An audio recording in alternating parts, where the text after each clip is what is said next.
ఏదైతే ఈనాడు ఆ phone tap విషయంలో ఎంక్వైరీ జరుగుతుందో, ఎంక్వైరీ పూర్తయిన తర్వాత పూర్తి ఆధారాలతో ప్రజల ముందు ఆ ఆధారాలన్నీ ఉంచుతాం. తప్పు చేసిన ప్రతి వాళ్ళని 7 చెవులు లెక్క పెట్టించడానికి ఈ ప్రభుత్వం సిద్ధంగా ఉంది.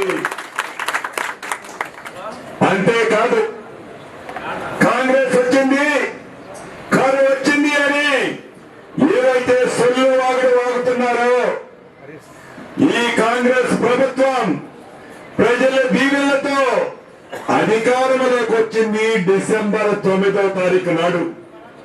డిసెంబర్ 9వ తారీఖు ముందు పరిపాలించింది మీరు, నీటిని సక్రమంగా వాడింది మీరు.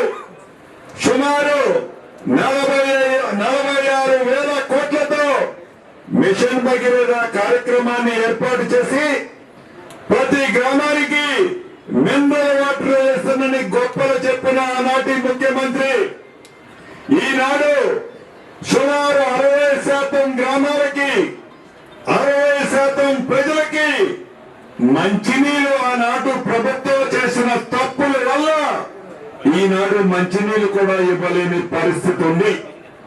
దానిని అధికారంలోకి వచ్చిన ఇందిరమ్మ రాజ్యం చిత్తశుద్ధితో ప్రతి గ్రామానికి, ప్రతి మనిషికి, ప్రతి తండ్రికి, ప్రతి గూడానికి మంచినీళ్ళు ఇచ్చే కార్యక్రమాన్ని చిత్తశుద్ధితో ఈనాడు చేపడుతుంది. అంటే వ్యవసాయ విషయానికి వస్తే 1,00,000 కోట్లు పైకి ఖర్చు పెట్టి కాళేశ్వరాన్ని అద్భుతంగా కట్టిన మీ కాళేశ్వరం ప్రాజెక్టు మీరు ముఖ్యమంత్రిగా ఉన్నప్పుడే కుంగిపోయి పగిలిపోతే సిగ్గు లేకుండా నిస్సిగ్గుగా ఆ ప్రాజెక్టులని వెనకేసుకుని వచ్చి ఆ ప్రాంత ప్రజలని, రైతన్నుల్ని మొన్న పర్యటనకు పోయినప్పుడు మీరు ఏ రకంగా రెచ్చగొడుతున్నారో చాలా స్పష్టంగా మనకి కనిపిస్తుంది. జిల్లా అధ్యక్షుల వారు, డిసిసి అధ్యక్షుల వారు దుర్గా ప్రసాద్ గారిని వేదిక మీదకి రావాల్సిందిగా కోరుతున్నాం. గౌరవనీయుల్ని